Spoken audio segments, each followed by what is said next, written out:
নমস্কার, বাংলা বার্তা থেকে বলছি সন্ময় বন্দ্যোপাধ্যায়। সিভোটার সমীক্ষায় বিধ্বস্ত তৃণমূল কংগ্রেস। আমি এই উপসংহার কেন টানলাম, এবিপি আনন্দ গতকাল বাকি 21টা আসনে কে জিততে পারে তার রেজাল্টটা জানিয়েছে। আমি সেটা খুব সংক্ষেপে আপনাদের কাছে ব্যাখ্যা করব। আমার যেটা মনে হয়েছে আমি সেটা আপনাদের কাছে তথ্য দিয়ে বিশ্লেষণ করবো। কিন্তু তার আগে বাংলায় ঘটে যাওয়া যে ঘটনা, যেটা নিয়ে আমরা সবাই চিন্তিত, সেটা হচ্ছে দুজন যারা ব্যাঙ্গালোরে একটি নির্দিষ্ট ঘটনার সঙ্গে, বিস্ফোরণের সঙ্গে তারা যুক্ত ছিল, সেই দুজনকে শেষ পর্যন্ত নিউ দীঘার হোটেল থেকে ধরলো এনআইএ এসে। এবং এনআইএ এসে ধরার পর রাজ্য সরকার তার ক্রেডিট নিতে নামলো। রাজ্যের মুখ্যমন্ত্রী বললেন 2 ঘন্টার মধ্যে আমি ধরেছি, অথচ ঘটনা হলো 1 মাস ধরে তারা এই বাংলায় বিচরণ করেছেন। বিনীত গোয়েলের নাকের ডগায়, রাজীব কুমারের নাকের ডগায় তারা বিভিন্ন হোটেলে থেকেছেন, ধর্মতলা হোটেলে থেকেছেন।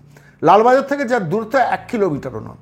আচ্ছা, এখনকার দিনে যে সিস্টেম, যে ছবি 1 মাস ধরে এনআইএ দিয়ে রেখেছে যে এরা কিন্তু লুকিয়ে রয়েছে, সেই ছবি লালবাজারে থাকা উচিত। লালবাজারের গোয়েন্দা দপ্তর কী করছিল? লালবাজারের গোয়েন্দা দপ্তরের কাছে সেই হোটেলের ছবি আসেনি কেন? যে কোনো হোটেলে আপনি করলে এখন যে সিস্টেম হয়েছে, ক্যামেরায় আপনার ছবি উঠবে, তো সেই ক্যামেরার ছবি তাহলে লালবাজারে পৌঁছয় না। দুজন উঠলো, এখন তাদের ধরা পড়েছে এনআইএ আসার পর যে তারা এই হোটেলে উঠেছিল, তাদের জিজ্ঞাসাবাদ করার পর জানা গেছে।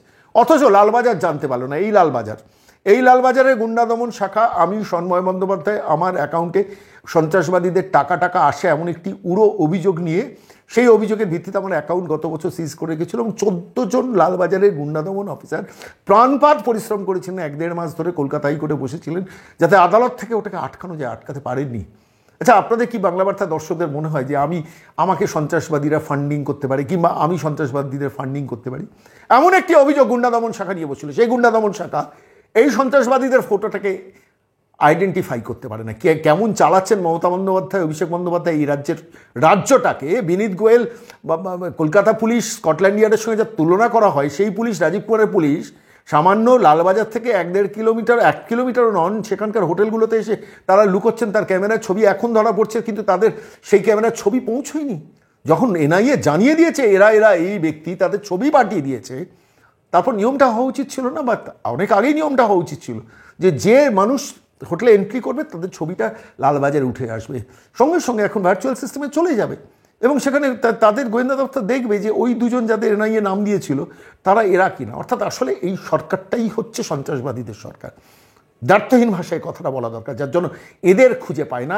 ওই এনআইএর অফিসারদের ভূপতিনগরের কেসে তাদের মলেস্টেশনের কেস দিয়ে ফাঁসানোর চেষ্টা করে। এইভাবেই চালাচ্ছেন মমতা বন্দ্যোপাধ্যায় সরকার। কিন্তু তার থেকেও খুব বড় বিষয় যেটা আমার বারবার মনে হচ্ছে, দেখুন, আমার বাড়ির পাশে, আপনার বাড়ির পাশে, বাংলা বার্তা লক্ষ লক্ষ দর্শকদের বাড়ির পাশে কোনো এই ধরনের লোকজন লুকিয়ে আছে কিনা আমরা কেউ জানি না। কারণ এ রাজ্যের সরকার তো তাঁদেরই বন্ধু সরকার, ওই সন্ত্রাসবাদীদেরই তো বন্ধু সরকার। ফলে স্বাভাবিকভাবে তারা মনেও করেন না, একবারের জন্য ফিলও করেন না যে এই মানুষগুলোকে আইডেন্টিফাই করা দরকার। কী করে মুজিব হত্যাকারী দিনের পর দিন এই বাংলায় লুকিয়েছিল? রাজ্য সরকারের আশ্রয় প্রশ্রয় ভালোবাসা না থাকলে হয়? দিনের পর দিন এই ঘটনা ঘটছে। আবার নির্লজ্জের মতো রাজ্য সরকারের রাজ্য পুলিশ টুইট করে বলছে আমাদের এটা সেফ হেভেন নয় সন্ত্রাসবাদীদের। অথচ এনআইএ 1 মাস ধরে সেই তথ্য দেওয়ার পরও তারা খুঁজে পায় না। এমন একটা ঘটনা ঘটে গেল। আমরা তারপরেও তৃণমূল কংগ্রেসকে তাড়াবো না। আপনারা যারা এখনও তৃণমূল কংগ্রেসের প্রতি সামান্য সফটনেস আছে, নো ভোট টু বিজেপির নাম করে যারা একটু একটু করে তৃণমূলকে আশকারা দেন, মনে রাখবেন কাল বাদে পরশু আপনার বাড়ির পাশেও আপনি ঘুমোতে পারবেন না।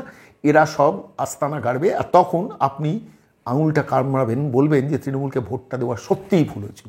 আমি বলছি এখনও সময় থাকতে তাড়ান, ঝেঁটিয়ে বিদায় করুন মমতা বন্দ্যোপাধ্যায়, অভিষেক বন্দ্যোপাধ্যায় এই প্রাইভেট লিমিটেড তোলাবাজ কোম্পানিটাকে। নাহলে বাংলা বাঁচবে না, বিশ্বাস করুন, বাংলা বাঁচবে না। কংগ্রেস, তৃণমূল, বিজেপি, সিপিএম দেখবেন না। যেখানে তৃণমূলকে হারানোর মতো প্রার্থী পাবেন তাকে ভোটটা দিন, বিতাড়ন করুন। আমি বলছি, আজকে যে বলছি নয়, বড্ড বেশি ক্ষতি হয়ে যাচ্ছে বাংলার। এই কথাটুকু বলে আজকে আমি চলে যাব সরাসরি উত্তরবঙ্গে কিন্তু তৃণমূল কংগ্রেস হোয়াইট ওয়াশ হচ্ছে। মিলিয়ে নেবেন। এখন আপনারা বলবেন যে শোনবাবু আপনি তো এরকম অনেক সময় বলেন, মেলে তো না। মিলবে কি মিলবে না সেটা তো 4 জুন বলবেন। আপনারা টেলিফোন করে আমাদের হোয়াটসঅ্যাপে বলবেন। কিন্তু আমার কেন অ্যাপারেন্টলি ধারণা হয়েছে জানেন, উত্তরবঙ্গে খুব ইন্টারেস্টিং একটা ঘটনা ঘটেছে, না বলে পারলাম না। মমতা বন্দ্যোপাধ্যায় গেছেন সম্ভবত দিনহাটা এবং আরও একটা জায়গায়, ওই আলিপুরদুয়ারে কোনো একটা জায়গায় সভা করতে। সেই সভাতে একটাতে আমি পুলিশি সূত্রেই খবরটা পেলাম যে 15 থেকে 18,000 মানুষের ভিড় হয়েছে কুচবিহারের যে সভাটা। আর আলিপুরদুয়ারের সভাটা একটু বেশি হয়েছে, 20 থেকে 22,000 মানুষের দর্শক হয়েছে। সেইখানে দাঁড়িয়ে মাদারিহাটে সভা করলেন শুভেন্দু অধিকারী, এই একই দিনে যখন মমতা গেছেন কুচবিহারে সভা করলেন। সেই সভাতে পুলিশের খবর হচ্ছে 55 থেকে 60,000 মানুষের ভিড় হয়েছিল সন্ময়বাবু, বিশ্বাস করুন। আমি তো যোগাযোগ এদের সঙ্গে রাখি, এবং শুধু তাই নয়, কুমারগ্রামে যখন অনেক সন্ধেবেলা রাতের অন্ধকারে গিয়ে পৌঁছলেন, অনেকটা দেরি হয়ে গিয়েছিল, সেই সভাতে বিশ্বাস করুন 80,000 মানুষের দর্শক।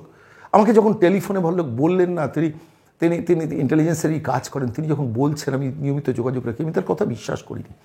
80,000 মানুষ রাত্রিবেলা আলিপুরদুয়ারে মনোজ টিগ্গার জন্য অপেক্ষা করবে, শুভেন্দু অধিকারীর বক্তৃতার জন্য ওয়েট করবে। হ্যাঁ, তাই হয়েছে। একটা ছোট্ট ভিডিওর একটু অংশ বিশেষ দেখুন, তাহলে দেখলে বুঝতে পারবেন যে রিপোর্টটা আমি পেয়েছি সেটা ঠিক না ভুল। আর এই লোকটার সঙ্গে আমি 3 বছর কাজ করছি। এই রকম সম্পদ একে হীরার সঙ্গে তুলনা করলেও খুব কম বলা হবে। এত নম্র, এত বিনয়ী, এত সৎ এ দ্বিতীয় পাবেন না। আমি তো থাকলাম, উপরে তো মোদিজির গ্যারেন্টি, এখানে মনোজ টিগ্গার গ্যারেন্টি, সাক্ষী থাকলো বিরোধী দলনেতা। আমাকে বিশ্বাস করেন তো? মমতা ব্যানার্জিকে হারিয়েছি আমি নন্দীগ্রামে 1956 ভোটে। আমিও থাকলাম মাঝখানে থাকলাম। জাতীয় সড়ক, রেল, চা বাগানের জমির মালিকানা, আপনাদের এলাকার পানীয় জল, এলাকার সমস্যা, যতক্ষণ রাজ্য সরকার না আসছে হয়তো 100তে 100 পারবো না, কিন্তু কেন্দ্রীয় সরকারের যে কাজ আছে সে কাজ আমরা করব। বর্ডার এরিয়া ডেভেলপমেন্টের টাকা আনবো, নতুন করে সাজাবো আপনাদের এলাকাকে। বিশ্বাস রাখুন, ভরসা রাখুন। কাজের মানুষ, কাছের মানুষ মনোজ টিগ্গাকে কত নম্বর বোতাম টিপবেন? কত নম্বর বোতাম টিপবেন? কত নম্বর বোতাম? পদ্ম ফুলে বোতাম, কমল ছাপে বোতাম, তাই তো? দুটো ভোট হয়ে যাবে একসঙ্গে। মনোজ টিগ্গা টিপবেন আর নরেন্দ্র মোদীর কাছে পৌঁছে যাবে, তাই তো? মোদী হ্যাঁ তো মুমকিন হ্যাঁ তো? তা মোদীজিকে জেতাতে হবে আর হারাতে হবে কাদের? তৃণমূল মানে কি? তৃণমূল মানে কি? তৃণমূল মানে কি? তৃণমূল মানে কি? তৃণমূল মানে কি?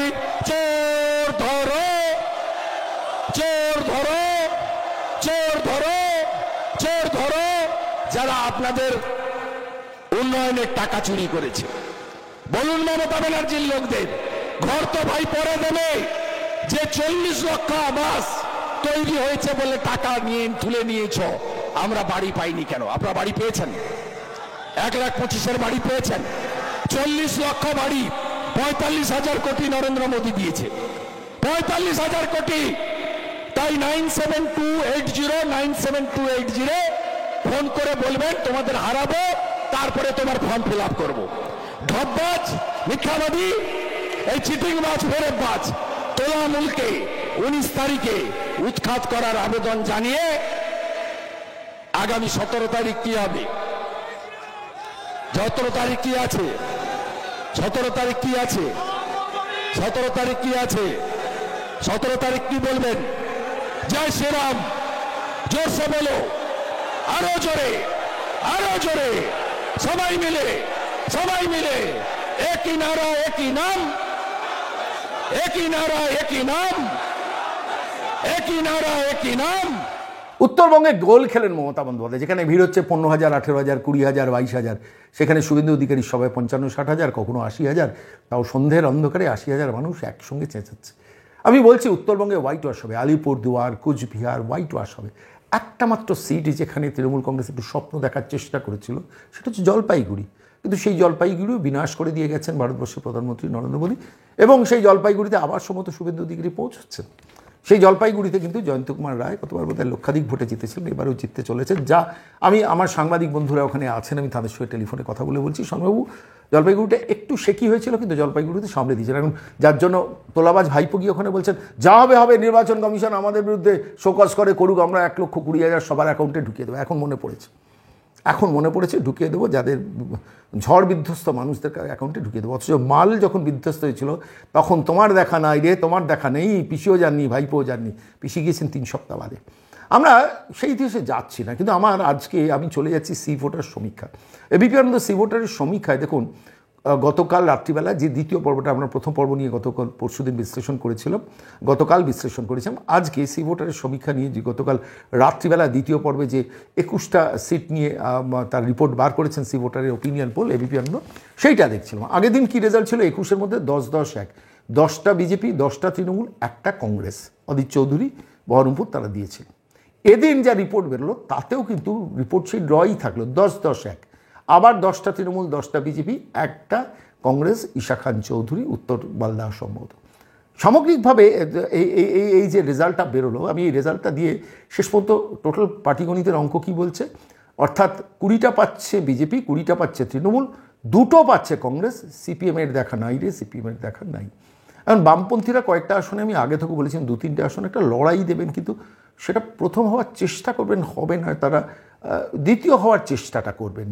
শুনলে বামপন্থী বন্ধুরা রাগ করবে না, যেটা বাস্তব সেটা পশ্চিমবঙ্গের রাজনীতিতে এখন বাইনারি রাজনীতি হয়ে গেছে। বামপন্থীরা কোনো কোনো জায়গায় খুব ভালো ক্যান্ডিডেট দিয়েছেন, খুব ভালো লড়াই করছেন, কিন্তু লড়াইটা কিন্তু তৃণমূল ভার্সেস বিজেপি, সেটা এই ওপিনিয়ন পোলেও বোঝা গেল। আসুন আমি কেন মূল প্রশ্নে ফিরে আসি, যে কেন বিজেপির তৃণমূলের পক্ষে বিধ্বস্ত কথাটা ব্যবহার করলাম ওপিনিয়ন পোলের ক্ষেত্রে। দেখুন রেজাল্ট কী হচ্ছে, 20-20-2, অর্থাৎ 20 তৃণমূল, 20 বিজেপি, 2 কংগ্রেস। আমি বিধ্বস্ত কথাটা বলতাম না যদি 24 তৃণমূল হতো, 16 বিজেপি হতো এবং 2টো তৃণমূল কংগ্রেস হতো, আমি এটা বলতাম না। কিন্তু 20-20-2 কিন্তু তৃণমূলের পক্ষে আশঙ্কা। আমি কেন বলছি, আমি একটু ছোট্ট করে আপনাদের সিনপসিসটা দিই। আমার এটা অবজারভেশন, আমার এটা রিপোর্ট, আমার যেটা মনে হয়েছে আমি সেটা আপনাদের কাছে বলছি। দীর্ঘদিন ধরে এই রাজনৈতিক এই ওপিনিয়ন পোলগুলো নিয়ে চর্চা করি, বিশ্লেষণ করি বলে আমি আপনাদের কাছে বলছি যে দেখুন, বিজেপি হচ্ছে সেই ছাত্র যে পরীক্ষার আগে একটা মাস দুরন্ত পড়ে।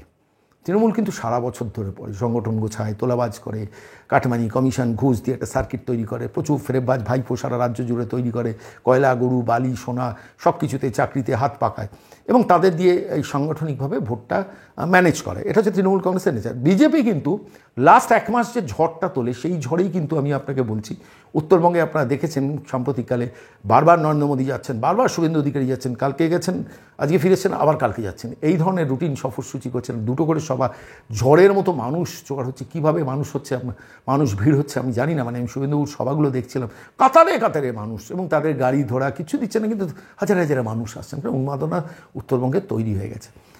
আমি উত্তরবঙ্গে হোয়াইট ওয়াশ কেন বলছি, যে আমার নিজস্ব ওপিনিয়ন বলছে যে এই লাস্ট ফেজে বিজেপি কিন্তু আরও জোর দিচ্ছে উত্তরবঙ্গে। মিঠুন চক্রবর্তী পয়লা বৈশাখ সভা শুরু করছেন, 3টে সভা উত্তরবঙ্গে করছেন। এখন মিঠুন চক্রবর্তী বুঝতেই পারছেন একটা ফিল্ম স্টার গ্ল্যামার, সেটাকে বিজেপি কাজে লাগাচ্ছে লাস্ট ফেজটায়, অর্থাৎ এই প্রথম দফা নির্বাচনের উত্তরবঙ্গের লাস্ট ফেজে মিঠুন চক্রবর্তী তার সভাগুলো শুরু করছে। মমতা বন্দ্যোপাধ্যায়ের সভায় ভিড় হচ্ছে না, কয়লা ভাইপোর সবাই ভিড় কি, কয়লা ভাইপোর সবাই শুধু তোলাবাজগুলোর ভিড় হচ্ছে।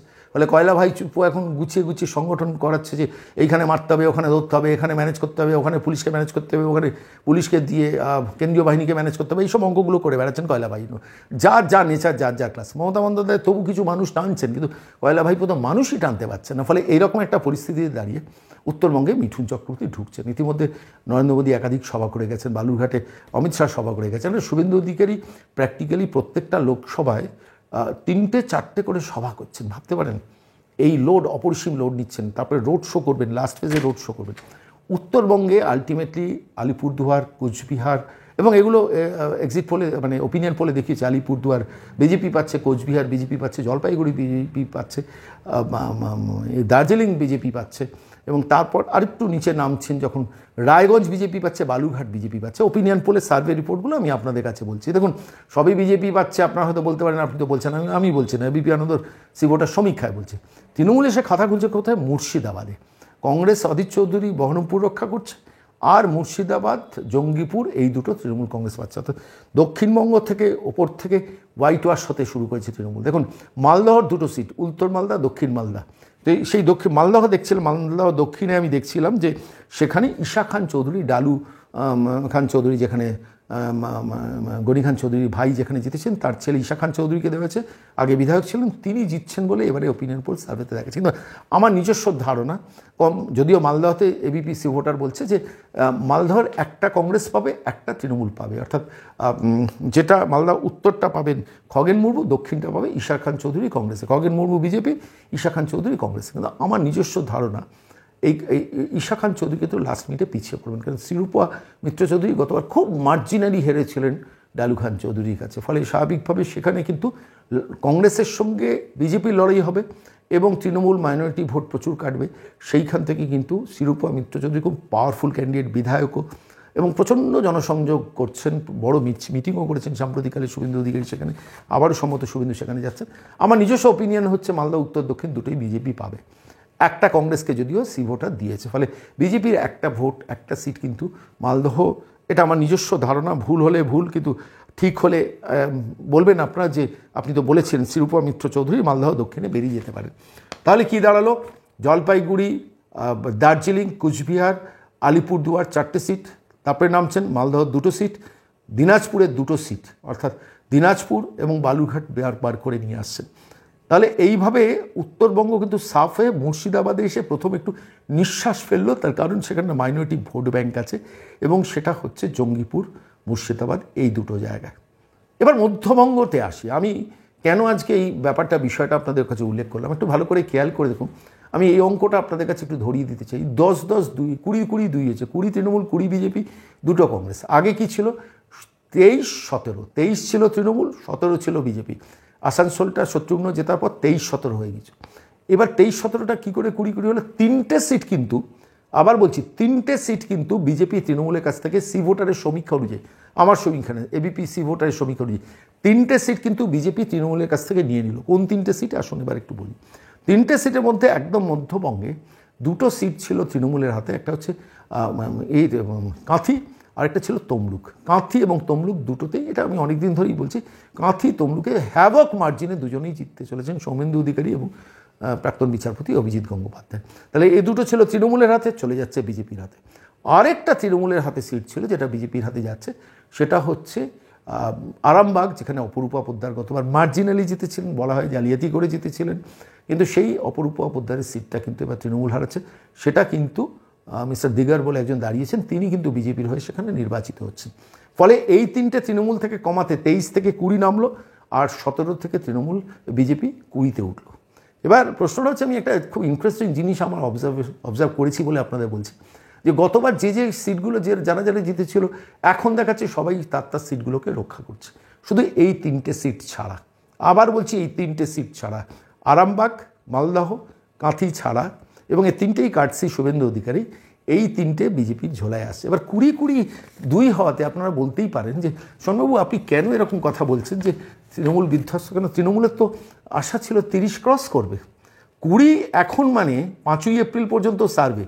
মনে রাখবেন, আজকে যে কত তারিখ, আজকে যখন আপনাদের কাছে এই প্রতিবেদন পেশ করছি তখন 13 তারিখ, 5ই এপ্রিল পর্যন্ত সার্ভে। 5ই এপ্রিল থেকে 1 জুন লাস্ট ফেজ। এই যে 5ই এপ্রিল থেকে প্রায় 25 আর 30, 55 দিন, এই 55 দিনের অনেক ফ্যাক্টার্স ইস্যু হবে। যেমন ধরুন, এই জঙ্গি ফ্যাক্টর ইস্যু হলো, যে মমতা বন্দ্যোপাধ্যায়, অভিষেক বন্দ্যোপাধ্যায় থাকা মানেই সাধারণ মানুষকে বিজেপি বোঝাতে পারবে যে দেখুন, এরা থাকা মানেই এই সন্ত্রাসবাদীরা, উগ্রবাদীরা এখানে পশ্চিমবঙ্গের ঠাঁই গাড়বে। তার প্রমাণ সারা ভারতবর্ষে অপকর্ম, ব্যাঙ্গালোরে অপকর্ম করেছে, পশ্চিমবঙ্গে 1 মাস ধরে লুকিয়ে রয়েছে যে পুলিশ ধরছে। এই ফ্যাক্টরটা কিন্তু খুব ইম্পর্টেন্ট ফ্যাক্টর হবে। সবথেকে বড় কথা, দলটা চোরেদের দল। দক্ষিণবঙ্গে এই হাওয়াটা এখনও কিন্তু বিজেপি সেভাবে তুলতে পারেনি এবং তুলবে। তার কারণ দেখুন, শুভেন্দু অধিকারী ক্রমাগত সভা করে যাচ্ছেন উত্তরবঙ্গ, মধ্যবঙ্গ। এইবার শুভেন্দু কিন্তু ঢুকবেন, কারণ শুভেন্দু বিজেপির মধ্যে সবথেকে বড় ক্রাউড পুলার। নরেন্দ্র মোদীর পর এই পশ্চিমবঙ্গের মাটিতে, নরেন্দ্র মোদী, অমিত শাহর পর এত বড় ক্রাউড পুলার কেউ নেই। কথা বলিয়ে ছাড়ছেন। আমি আপনার ভিডিওটা দেখিয়েছিলাম, যেখানে মানুষকে দিয়ে বলিয়ে ছাড়ছেন, পদ্মফুলে ভোটটা দিচ্ছেন তো, এবং মানুষকে একদম হিপনোটাইজ করছেন। মমতা যেটা আগে করতেন, এখন আর পাচ্ছেন না, মমতাকে লোকে চোর বলে মনে করে। অভিষেক তো ছেড়েই দিন, ওকে একদম ফেরেববাজ বলে লোকে মনে করে। কিন্তু শুভেন্দু অধিকারী এই যে হিপনোটাইজ করে দিচ্ছেন, এই হিপনোটাইজ করাটা কিন্তু ভোটে একটা সুইং বলে কাজ করাবে। এবং যত নির্বাচন কাছে আসবে, আরেকটা ফ্যাক্টর কিন্তু খুব ইম্পর্টেন্ট হবে, যেটা নিয়ে আমরা কেউ চর্চা করছি না, সেটা হচ্ছে কেন্দ্রে স্থিতিশীল শক্তিশালী সরকার, যারা পাকিস্তানকে, চীনকে চোখ রাঙাবে, কোভিডের মতো সিচুয়েশন থেকে উত্তরণ ঘটাবে, যারা যে কথাগুলো বলেছে সেগুলো করবে। আমরা রাম মন্দির করব করেছে, 370 ধারা কাশ্মীরের বিশেষ ধারা বিলুপ্ত করব বলেছিল, তারা করেছে। 3 তালাক প্রথা, ভারতবর্ষের ভারতবর্ষের মধ্যে আরেকটা দেশ চালানোর ব্যবস্থা, 3 তালাককে রোধ করা, এগুলো একটার পর একটা কিন্তু কথা রেখেছে। ফলত আলটিমেটলি বিজেপি সেই জায়গাটা মানুষের কাছে এস্টাবলিশ করবে। নরেন্দ্র মোদী কিন্তু পশ্চিমবঙ্গের মাটিতে এখনও একাধিক সভা করবেন, সবে কয়েকটা সভা করে গেছেন, 5-6টা সভা করেছেন, আরও একাধিক সভা করবেন। অমিত শাহ ঢুকবেন, এবং শেষ পর্বে শুনছি যোগী আদিত্যনাথ ঢুকবেন, মিঠুন চক্রবর্তী উত্তরবঙ্গে ঢুকে পড়েছেন। মমতা আমাদের সামলাবেন কী করে বলতো? আমি বলছি তৃণমূল কংগ্রেস কিন্তু সারা বছর ধরে চুরি, ছিনতাই, গুন্ডামি, ডাকাতি, তোলাবাজি, কাটমানি, কমিশন, ঘুষ, শৌকত, জাহাঙ্গীর, কাইজারদের ম্যানিপুলেট করে একটা পড়াশোনা করে নির্বাচনে যায়। কিন্তু বিজেপি কিন্তু লাস্ট 1 মাস এটা মানে ডুয়ার ডাইয়েল ব্যাটল, ফলে লাস্ট 1 মাস যে ঝড়টা বিজেপি তুলবে এইটাই কিন্তু ভোটের একটা সুইং হয়ে যাবে। আর এই সুইং ফ্যাক্টরটা আমি কেন বলছি ধরুন তো, আজকে আমি শুনছিলাম সুমনদে ব্যাখ্যা করতে গিয়ে বলছেন একাধিক সিটে 1%, 3%-এর মার্জিন আছে, অর্থাৎ 44 জন হয়তো বিজেপিকে বলেছে আর 41 জন তৃণমূলকে বলেছে, বা 44 জন বিজেপিকে বলেছে, 41 জন তৃণমূলকে বলেছে। এই 3%-এর সুইংটা এই ঝড় উঠলে কিন্তু নিমেষে মুছে যেতে পারে। আর তারপরে 1%-এর 5-6টা করে সিট আছে একাধিক। আসানসোল দেখাচ্ছে শত্রুঘ্ন সিনহাকে জেতাবেন। কে জেতাবেন আসানসোলের ব্যাপারে? বলছেন যে শত্রুঘ্ন সিনহা জিতবে তৃণমূলের আসানসোলের সিটে। কত মার্জিন? 1%। সুরেন্দ্র সিং আলুওয়ালিয়ার নাম কবে অ্যানাউন্স হয়েছে? 4 দিন হলো। এবার বুঝতে পারছেন এই যে এবার ঝড়টা উঠবে ওই আসানসোলে, এবং নিশ্চিতভাবে সেখানে বড় কোনো মাথা সভা করতে আসবেন, যেহেতু নামটা সুরেন্দ্র সিং আলুওয়ালিয়া, ফলে স্বাভাবিকভাবে ওখানে ঝড় উঠবে। 1%টা ধুয়ে মুছে সাফ হতে বেশিক্ষণ সময় লাগবে না। বসিরহাট, রেখাপাত্র, হাজী নুরুল ইসলাম 1%-এ এগিয়ে আছে। শুভেন্দু এখনও ঢোকেনি, শুভেন্দু ওখানে বাড়ি ভাড়া নিয়েছেন, এবং ওখানে যখন ঢুকবেন, কেন আমার নিজের ধারণা শুভেন্দু অধিকারী বারবার ভারতবর্ষের প্রধানমন্ত্রী দুজনকে ফোন করেছিলেন, একজন রেখাপাত্র, একজন হচ্ছেন অমৃতা রায় কৃষ্ণনগর। অমৃতা রায় 3%-এ পিছিয়ে আছেন, শুভেন্দু এই রেখাপাত্র 1%-এ পিছিয়ে আছে। এবং স্বাভাবিকভাবে যখন শুভেন্দু অধিকারী, অমৃতা রায় এবং এই বসিরহাটে ঢুকবেন, রেখাপাত্রকে নিয়ে একটার পর একটা মিটিং এবং র্যালি করতে পারবেন। বুঝতে পারছেন পরিস্থিতিটা কোন দিকে যাবে? মমতার সবাই তো মমতাকে এখন লোকে চোর বলে ডাকে, ভাইপোকে ফেরেববাজ বলে ডাকে, ফলে তারা ক্রাউড পুলার না। একদিকে ভারতবর্ষের প্রধানমন্ত্রীর পেনিট্রেশন, আরেকদিকে শুভেন্দু অধিকারী পেনিট্রেশন যখন দক্ষিণবঙ্গে এসে আছড়ে পড়বে।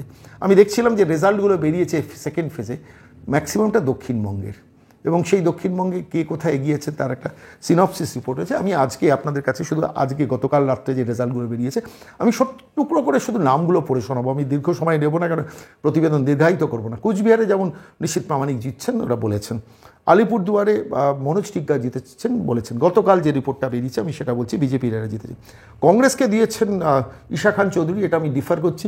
সেখানে কিন্তু আলটিমেটলি শ্রীরূপা মিত্র চৌধুরী বেরিয়ে যাবেন, এটা আমার অবজারভেশন। ঠিক কি ভুল সেটা ভবিষ্যতে বলবো। আমি কোনো টিয়া পাখির চর্চা করছি না, কিন্তু আমি ফ্যাক্টার্সগুলো প্লাস প্লাস প্লাস প্লাস করে পরবর্তীকালে ব্যাখ্যা করে দেবো কেন শ্রীরূপা মিত্র চৌধুরী এগিয়ে যাবেন। সেটা কিন্তু তথ্য সংখ্যা দিয়ে আপনাদের কাছে বলবো, বিশদে সেটা নিয়ে কাজ করছি। দেখুন, জঙ্গিপুরে এসে খালিলুর রহমান জিতবেন, 3 লাখ ভোটে গতবার জিতেছিলেন। ওটা মাইনরিটি অধ্যুষিত এরিয়া, অ্যাডভান্টেজ তৃণমূল আছে, এটা রিপোর্টটা ঠিকই আছে। মুর্শিদাবাদে আবু তাহের খান, এখানে কিন্তু সন্দেহ আছে। মোহাম্মদ সেলিম ওখানে কন্টেস্ট করছে। মোহাম্মদ সেলিম যদি ঠিকঠাক ভোট কাটে, গৌরী শঙ্কর ঘোষের কিন্তু একটা সম্ভাবনা আছে। মোহাম্মদ সেলিম কিন্তু আবু তাহের খানকে অনেকটা পেছনে ঠেলে দিতে পারেন, এটা একটা সম্ভাবনার কথা আমি উল্লেখ করলাম। গতকাল যে রিপোর্টগুলো বেরিয়েছে সেখানে জগন্নাথ সরকার রানাঘাটে জিতছেন ঘটনা, বনগাঁতে শান্তনু ঠাকুর জিতছেন এটা ঘটনা।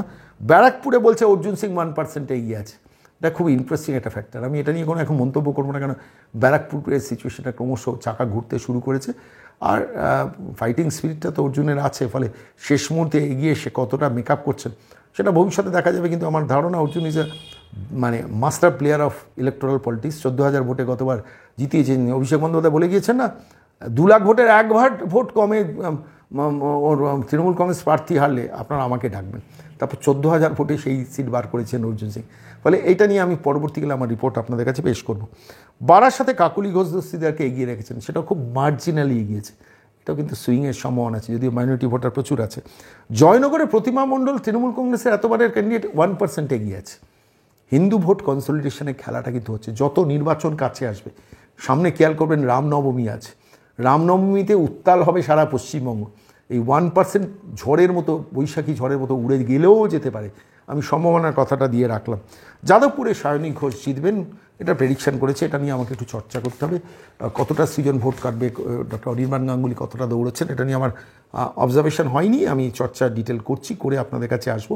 সায়নী ঘোষকে অ্যাবসলিউট লিড দিয়েছে বিপিসি ভোটার।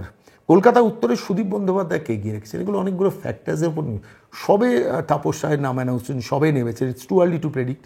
এটা নিয়েও পরবর্তীকালে আমি আমার রিপোর্ট পেশ করবো। যেগুলো গতকাল এবিপি আনন্দ বেরিয়েছে সেইগুলো বলছি। উলুবেড়িয়াতে তৃণমূল কংগ্রেসকে এগিয়ে রাখা হয়েছে। এটা সম্বন্ধে আমি চর্চা এখনও পর্যন্ত করিনি। দক্ষিণবঙ্গে এখনও কিন্তু বিজেপি ঢোকেনি, প্রার্থীরা ইতিউতি প্রচার শুরু করেছেন, ফলে তার ভিত্তিতে খুব বেশি বলা যায় না। কিন্তু মিতালি বাগ আরামবাগে বিজেপি প্রার্থী আরামবাগে বেরোবেন এবার সম্ভাবনাটা বহুদিন ধরে শুনছিলাম। আর শুভেন্দু এটাকে অনেক দিন ধরে নার্সিং করছেন এই আরামবাগ কেন্দ্রটা, ফলে আলটিমেটলি আরামবাগ কেন্দ্রে কিন্তু বিজেপি লিড পাওয়ার সম্ভাবনাটাই বেশি, যেটা একটা সিট তৃণমূলের কাছ থেকে ছিনিয়ে নিচ্ছে BJP, apart from Kanthi and Tamluk. এছাড়া দেখুন কাঁথি রয়েছে, ঘাটালে দীপক অধিকারী এগিয়ে আছেন। কতটা হিরণ এগোচ্ছেন, কতটা দেব এগোবেন আরও কিছুদিন বাদে বোঝা যাবে। দেব প্রচুর ক্রাউড পুল করছেন, কিন্তু হিরণ পায়ে পায়ে বাড়িতে বাড়িতে বেশি উঠছেন। এখানে কিন্তু সি ভোটার দেখিয়ে রেখেছে দেব এগোচ্ছে, দেখা যাক শেষ পর্যন্ত কোথায় গিয়ে জল পৌঁছে। বাঁকুড়ায় ডক্টর সুভাষ সরকার জিতছেন, 3% লিড নিয়ে রেখেছে। বিষ্ণুপুরে সৌমিত্র খান তার প্রাক্তন স্ত্রী সুজাতা মণ্ডল থেকে 1% এগিয়ে আছে। এটা খুব টাফ ফাইট, কিন্তু সৌমিত্র ইজ আ ফাইটার, সুজাতাও ইজ অলসো আ ফাইটার, কিন্তু সৌমিত্র 1% এখনও পর্যন্ত এগিয়ে আছে। অবশ্যই এখানে বড় সভা হবে, নরেন্দ্র মোদীর সভা হবে, এবং আমার ধারণা শুভেন্দু অধিকারী একাধিক র্যালি করতে ওখানে ঢুকবেন। মধ্যবঙ্গে যখন ঢুকবেন তখন সিচুয়েশনটা আরও অনেক চেঞ্জ করতে শুরু করে। এই 1%-এর মার্জিনগুলো 4%, 5%-এ চলে যাবে বিজেপি যেগুলোতে এগিয়েছে, কারণ ক্রাউড পুলার শুভেন্দু ঢোকা মানে একটা ঝড় তোলা, এটা আমার নিজের মনে হয়েছে এবারে ইলেকট্রাল পলিটিক্সটা দেখে। আর আসানসোলে শত্রুঘ্ন সিনহা জিতবেন না, আমার নিজের ধারণা এইটাও আমি বলছি। যেমন মালদার একটি সিট নিয়ে বলেছিলাম শিরূপা মিত্র চৌধুরী জিতবেন, আমি বলছি আসানসোলে সুরিন্দর সিং আলুওয়ালিয়া শেষ পর্যন্ত বেরিয়ে যাবেন। 1%-এ সবে আলুওয়ালিয়া নেমেছেন, 1%-এ শত্রুঘ্ন সিনহা এগিয়ে। আর বীরভূমের শতাব্দী রায় এগিয়েছেন, প্রচুর মাইনরিটি ভোটার সেখানে।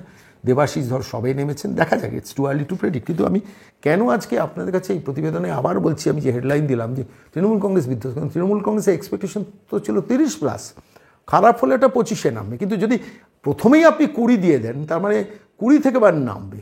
আমি বলছি বিজেপির লাস্ট ফেজের যে প্রচারের স্টাইল আমি গত কয়েকবার ফলো করে দেখেছি, আর কেন্দ্রীয় নির্বাচন অল আউট নির্বাচনই ঝাঁপাবে বিজেপি, এবং ঝাঁপিয়েছে অলরেডি। উত্তরে যার জন্য হোয়াইট ওয়াশ হয়ে গেল। আমি শুধু কোনো প্রেডিকশন করছি না, আমি যা রিড করছি, মমতার সবাই যা ভিড়, শুভেন্দুর সবাই যা ভিড়, ভারতবর্ষের নরেন্দ্র মোদীর সবাই যা ভিড়, মানে শেষ সীমানা দেখা যাচ্ছে না। সমুদ্রের সামনে দাঁড়ালে যেমন সমুদ্রের শেষ দেখা যায় না, নরেন্দ্র মোদী কিংবা শুভেন্দু অধিকারীর উত্তরবঙ্গের সভাগুলোতে শেষটা দেখা যাচ্ছে না। মমতার সবাই কী বলুন তো, গঙ্গার এপার ওপার দেখা যাচ্ছে, অর্থাৎ দর্শক কোথায় শেষ হচ্ছে গোনা যাচ্ছে। এমনিতেই সভাতে বলা হচ্ছে 100 মিটার দূরে দর্শক বসাতে, অর্থাৎ দর্শক কমে গেছে, সেটাকে মেকআপ করতে। ফলত উত্তরবঙ্গে কিন্তু হোয়াইট ওয়াশ হয়ে গেছে তৃণমূল। এইটুকু সম্ভাবনার কথা বললাম, ঠিক কি ভুল সেটা চৌঠাজুন আমি ভুলও হতে পারি, আমি তার জন্য এখনই বলবো না আমি কথা দিলাম জিতবে, তা নয়, কিন্তু সম্ভাবনায় ইঙ্গিত স্পষ্ট হচ্ছে। আর যখন 20-তে তৃণমূল সি ভোটারে শেষ করেছে, আমি আপনাদের বলছি চোখ বন্ধ করে, আমার নিজের ধারণাটা 16-18-তে নেমে যাবে। ঠিক কি ভুল চৌঠাজুনের জন্য অপেক্ষা করুন। আর চোখ রাখুন বাংলা বার্তায় প্রতিদিন সকাল 8টায়। আমরা কিন্তু নিয়ম করে আসবো, বিশ্লেষণ নিয়ে, কোনো বাজে প্রেডিকশান আপনারা করবো না, কিন্তু আমাদের যেগুলো মনে হবে বলবো, সেগুলো মিললে ভালো, না মিললেও আপনারা তো আছেন আমাদের সমালোচনা করার জন্য, অবশ্যই কমেন্ট বক্সে লিখবেন। সব কমেন্ট বক্সে উত্তর দিতে পারি না, কিন্তু প্রত্যেকটা কমেন্ট বক্স আমাদের অফিস থেকে খুঁটিয়ে পড়ি, এবং আমি নিজেও পড়ি। আর যদি নতুন কোনো তথ্য থাকে আমরা অবশ্যই বিকেলবেলা বাংলার মন, পরের দিন সকাল 10টায় নতুন বাংলাতে আসছি। চোখ রাখুন বাংলা বার্তায় প্রতিদিন নির্বাচনী আপডেট পেতে।